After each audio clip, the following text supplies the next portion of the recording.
हरिओम. माझं नाव चैतन्य सिंह खोपटकर. माझं उपासना केंद्र दहिसर ईस्ट विद्या मंदिर. मी बॅचलर ऑफ मास मीडियाचा स्टुडंट आहे साठे कॉलेजमध्ये.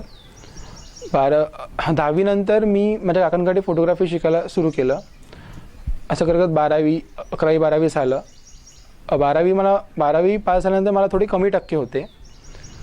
तर मला फोटोग्राफी असल्यामुळे मला मास मीडियाच घ्यायचं होतं, कारण त्याच फोटोग्राफी फील्डमध्ये मला कंटिन्यू करून करिअर पुढे करायचं होतं. तर मी फॉर्म भरले 2-3 कॉलेजचे मास मीडियासाठी, पण त्या वर्षी मला ॲडमिशन मिळालं नाही.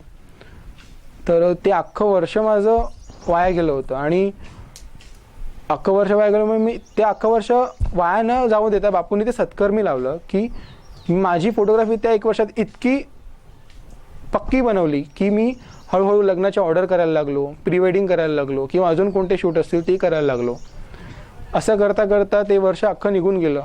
ते वायाही कुठच्या अर्थाने गेलं नाही. नंतर दुसरं वर्ष आलं, ॲडमिशनची परत प्रोसेस सुरू झाली. मी परत फॉर्म भरला, पण त्याच्यात एकदा दादांकडे जाऊन आलो की दादा मी काय करू. दादा म्हणाले तू मास मीडियाला ॲडमिशन घे, पण फॉर सेफ साईड PSCचा पण फॉर्म भर. मी तेच केलं, दोन्ही फॉर्म भरले. आणि फॉर्म भरल्यानंतर लिस्ट लागायची वेळ आली. ज्या दिवशी पहिली लिस्ट लागणार होती त्या दिवशी मी कॉलेजमध्ये गेलो, तर तिथे माझं नावच नव्हतं. तो अख्खा दिवस कॉलेजमध्ये आल्यापासून की माझं आता हे पण वर्ष वाया जाणार का ह्या टेन्शनमध्ये होता. अख्खा दिवस घरात टेन्शन, कटकट, चिडचिड चालू होती. असं असताना रात्री झोपताना बापूंना म्हटलं की बापू माझं हे सुद्धा वर्ष तू वाया घालवणार आहेस का.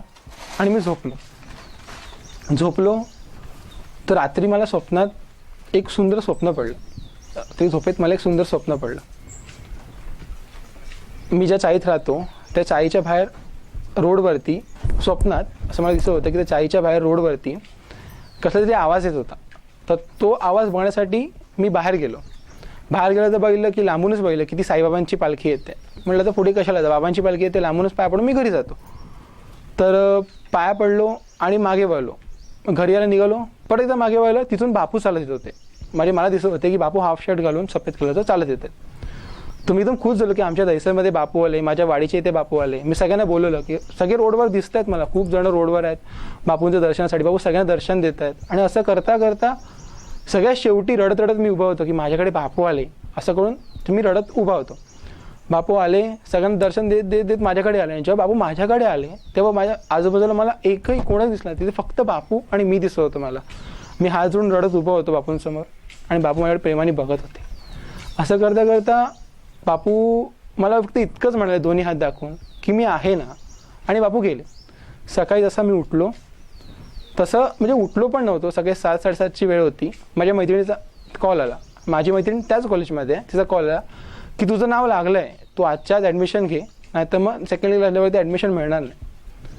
तर बापू आपली किती काळजी घेतो प्रत्येक गोष्टीत.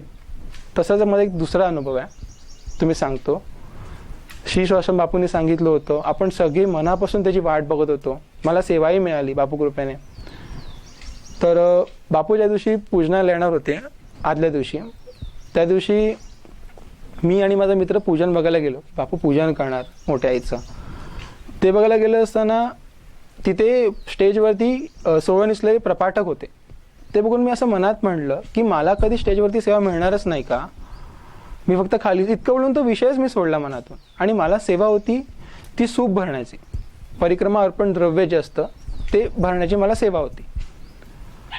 तर तसं म्हणून मी तो म्हणजे विचार काढून टाकला. आणि दुसऱ्या दिवशी सकाळी सेवेला आलो आणि जस्ट मी 12 वाजता आलेलो. 2ची शिफ्ट होती, पण मुद्दाम लवकर आलेलो की पहिला दिवस कशी गर्दी आहे काय, म्हणून आमच्या कॉलेजला मला लवकर बोलवलेलं. तर इथं उभा असताना मी श्रद्धावान ड्रेस घालून खाली आलो आणि आईला कॉल करून सांगत होते की मी आलो आहे, माझी सेवा सुरू आहे. तेवढ्यात सुनील सेन मंत्रीनी एका श्रद्धावानाला सांगितलं होतं की आपल्याला अजून 4 प्रपाठक हवेत, तर तू ते बघ कुठे मिळतात का, म्हणजे कोणतरी श्रद्धावानाला घे. तर पहिली सेवा माझी सुरू व्हायच्या आधीच एक सिंह आले आणि मला म्हणे तर मी तुला एक चांगली सेवा देतो. असं करून तिथे आम्हा चौघांना बोलवलं आणि मंत्री आले. मंत्री म्हणाले बघा तुम्हाला जमेल का, तुम्हाला दिवसभर ती सेवा करायची आहे, खूप सुंदर सेवा आहे, जमते तर सांगा, नाही तर मी अजून कोण म्हणलं मी नाही जमतंय, फुल डे करायचं असं मनात ठरवूनच गेलो 7 दिवस. असं केलं आणि आम्हाला उत्तर भारतीय संघ हॉलमध्ये नेलं. तिथे नेल्यावरती चेतन से म्हणाले की तुम्हाला प्रपाठक बनवलं. हे ऐकून मला इतकं बरं वाटलं की बापू मला ती सेवा करूनच दिली नाही, त्यांनी फक्त मी इतकं मनात विचार केला की मला काहीतरी ती सेवा मिळावी आणि 7 दिवस बापूंनी मला प्रपाठक बनण्याची संधी दिली. त्यासाठी बापूंचा खूप खूप अंबज्ञ. हरिओम. श्रीराम अंबज्ञ.